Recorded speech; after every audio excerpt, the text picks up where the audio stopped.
Hi, my name is Marc Atas. I'm from the law office of Marc Atas and Associates. I've been practicing law since 1980, approximately 37 years.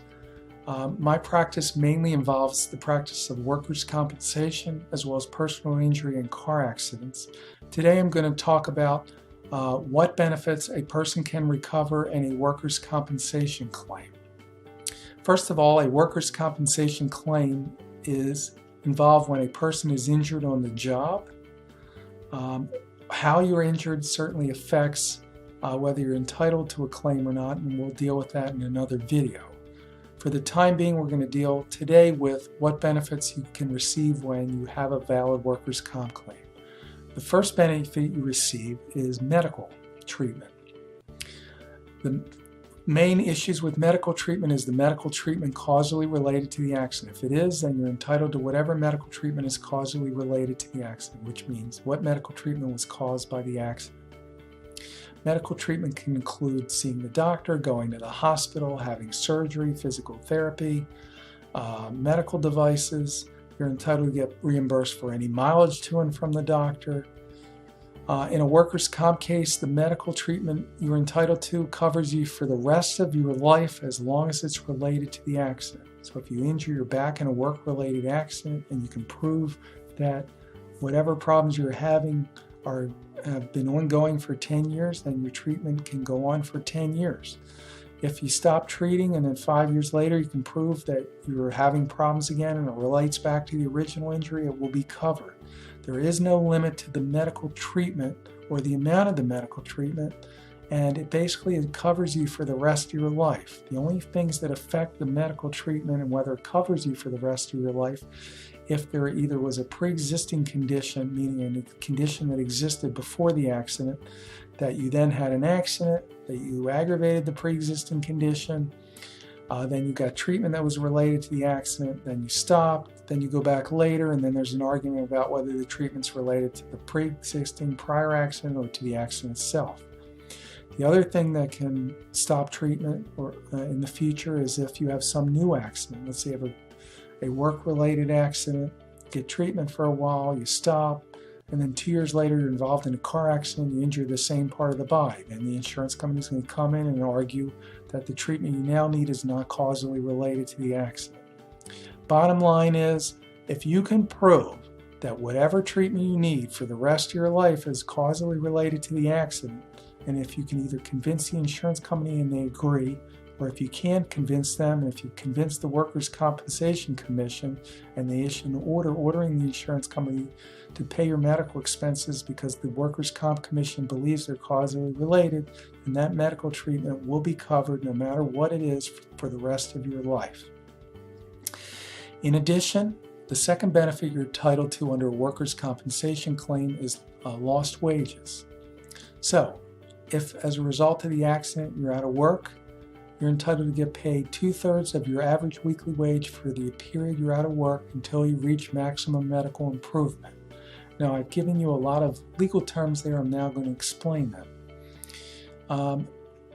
You're injured on the job. You can't go back to the type of work you were doing, at least temporarily.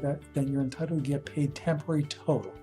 It's called temporary total because the benefits are temporary until you're released to go back to work, or until your medical treatment is over. It's based upon your average weekly wage. Your average weekly wage is calculated by the 14 weeks before the accident. So what will happen is your employer will provide to the insurance company a wage statement indicating what you made for the 14 weeks before the accident. Those 14 weeks are added all together, come up with a number, you divide by 14, that's your average weekly wage. Under workers' comp, you get paid 2/3 of your average weekly wage for each week you miss. The reason it's 2/3 is because the money is tax-free. Normally when you're working, obviously you have taxes taken out. So when you're on workers' comp, you have no taxes taken out. So in theory, the money you clear while you're out on workers' comp should be similar to the money you were clearing when you were working without the taxes being taken out.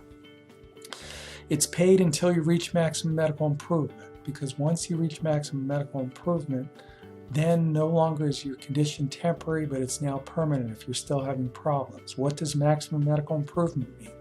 That means the doctor now says that no matter what treatment you have, you're not going to get any better than you are now, and that at this point you're at a lull in treatment, that there's really nothing else that the treatment's doing to make you better. Now, that may not mean that you don't need other medical treatment. You may still need some pain management. You may need some physical therapy, but the purpose, for instance, of the therapy would be to keep you where you are now so that you don't get worse. The purpose of the pain management may be to help you deal with the pain, but the pain level is really not going to change. So at that point, you're maximum medical improvement. You're no longer entitled to temporary benefits, and we would move on to the next part of your case. So if you're still not back to work, but the doctor says you're at maximum medical improvement, your temporary total benefits would end. So that's basically your lost wages. You get paid until you either go back to work, or if you can't go back to work, until you reach maximum medical improvement. What is the next benefit you're entitled to? The next one is vocational rehabilitation. So if you're not able to go back to the type of work you were doing at the time of the accident, and if that's because of the injuries you sustained as a result of the accident, and if the employer will not provide you with light duty permanently, then you are entitled to get you are entitled to get what's called vocational rehabilitation. Now, under Maryland workers' compensation law, they have a hierarchy of what that means. And it typically starts with, hey, will your employer take you back doing something else? If they will, then that's your vocational rehabilitation. Will your employer take you back at your old job doing light duty, where they have someone else do some of the parts of your job but you do the rest of them? That would be considered vocational rehabilitation. Is there some accommodation your employer can make for you? If they can, then you go back to your old job. If your employer will not accommodate what you're doing and you're not able to go back to work full duty, then the insurance company is going to have to help you find work. So the next step is typically we agree on assigning a vocational counselor, and that has to be an agreement between the parties. That's a negotiation that takes place, because there's good vocational counselors and there's bad vocational counselors. Once a counselor is assigned to your case, they're going to meet with you and go over your whole medical history, go over your whole work history, your whole educational history. They're going to make contact with the doctors, figure out what your limitations are. They're probably going to test you with math tests and spelling tests and reading tests to figure out what level you're at, and then come up with a plan as to what type of work you can do based upon your education, your limitations, and your prior work experience, and then come up with some recommendations for job placement. At that time, the counselor will work with you to help you look for work. Their job is not to find you a job, it's just to help you look for work. So they're going to maybe feed you some places to look for work, but other than that, they're going to suggest that you look in the paper, have you make other suggestions on where you would look for work, and then your job is to go out and look for work.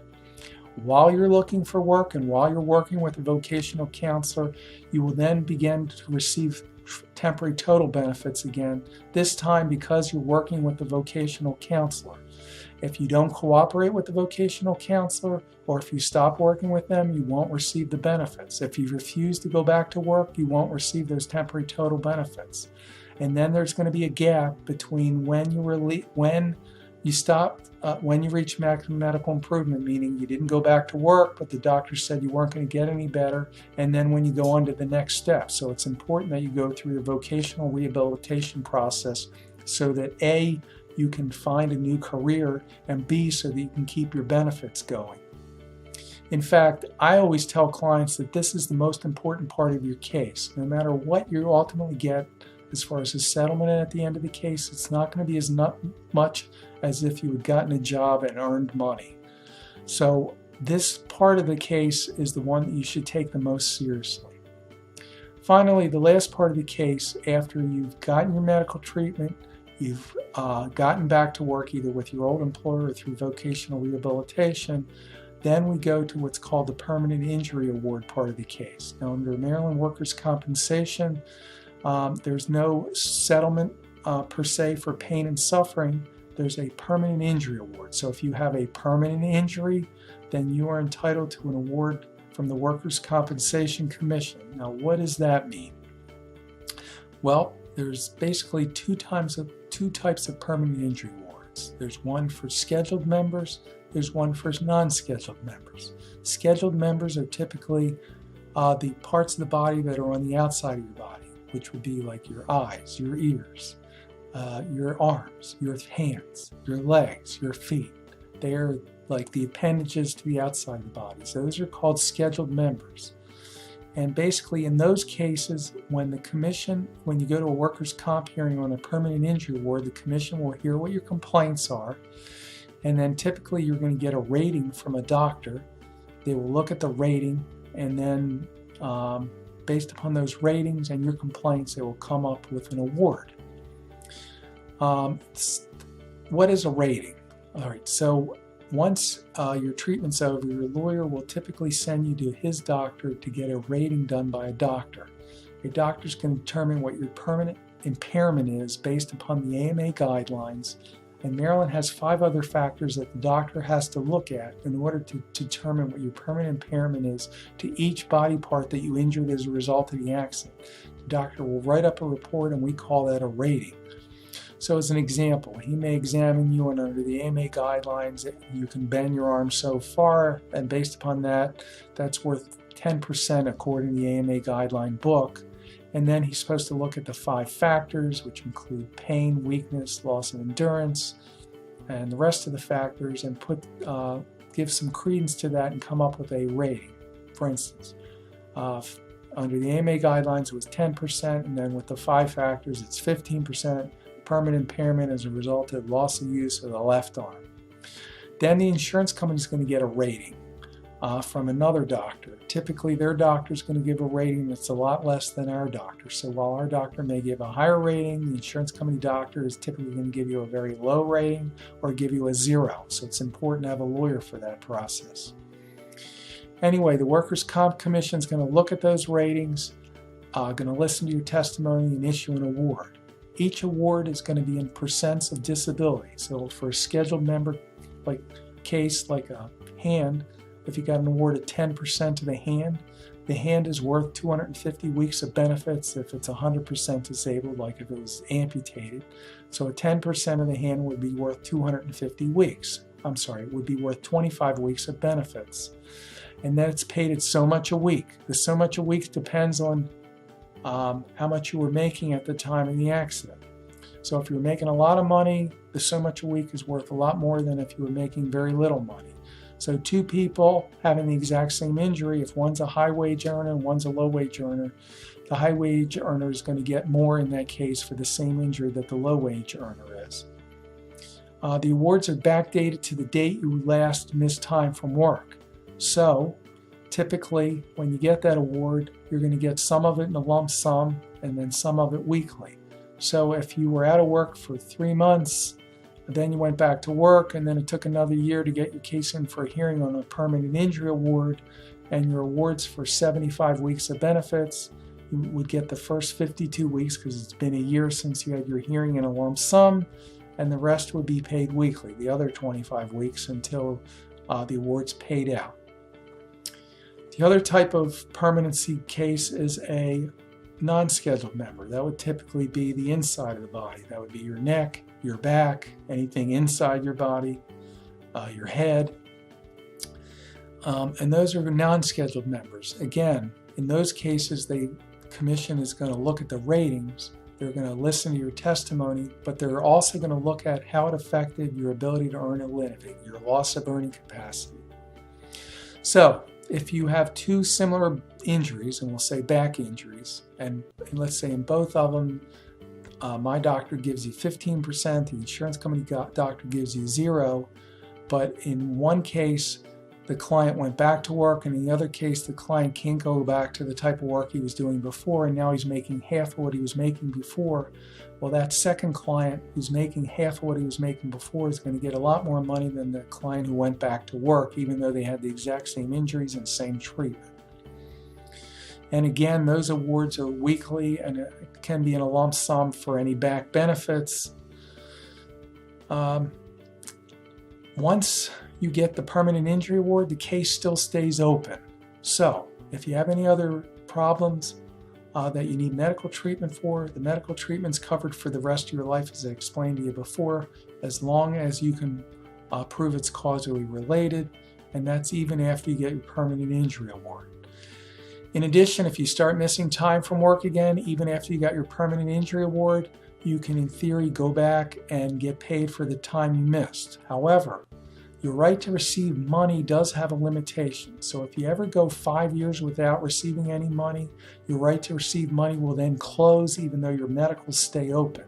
So let's say you get a permanent injury award, it's for 75 weeks, it pays out over 75 weeks, and then it's 6 years passes, you start missing time from work.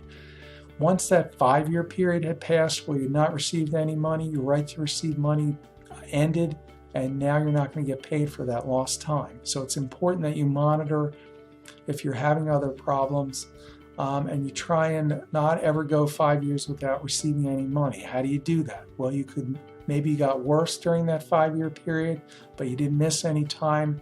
The lawyer can send you back to the rating doctor, see if your permanent disability is worse, and then schedule it back in for a hearing. If you go back within that 5-year period and get an increased award or get paid for your lost time, then a new 5-year period starts from the date you last got paid in that reopening period. So in theory, you can keep open your right to receive money for the rest of your life as long as you never go 5 years without receiving money. Those are the basics that you're entitled to when a workers' compensation case benefits. If you have any questions regarding workers' compensation, again, my name is Marc Atas. I'm with the law office of Marc Atas and Associates. My address is 6 East Mulberry Street, Baltimore, Maryland, 21202. My phone number is 410-752-4878. If you have any questions, you can give me a call. In a workers' comp case, there's no fee for a consult. In addition, there's no fee until we go for your permanent injury award. The fees are regulated by the commission. In fact, the commission is the one that sets the fees, and it's basically on a sliding scale. It starts at 20% of the permanent injury award. If there's no permanent injury award, there's no fee. So there's really no reason to not get a lawyer. You won't have to pay for them until the very end of the case. Thank you.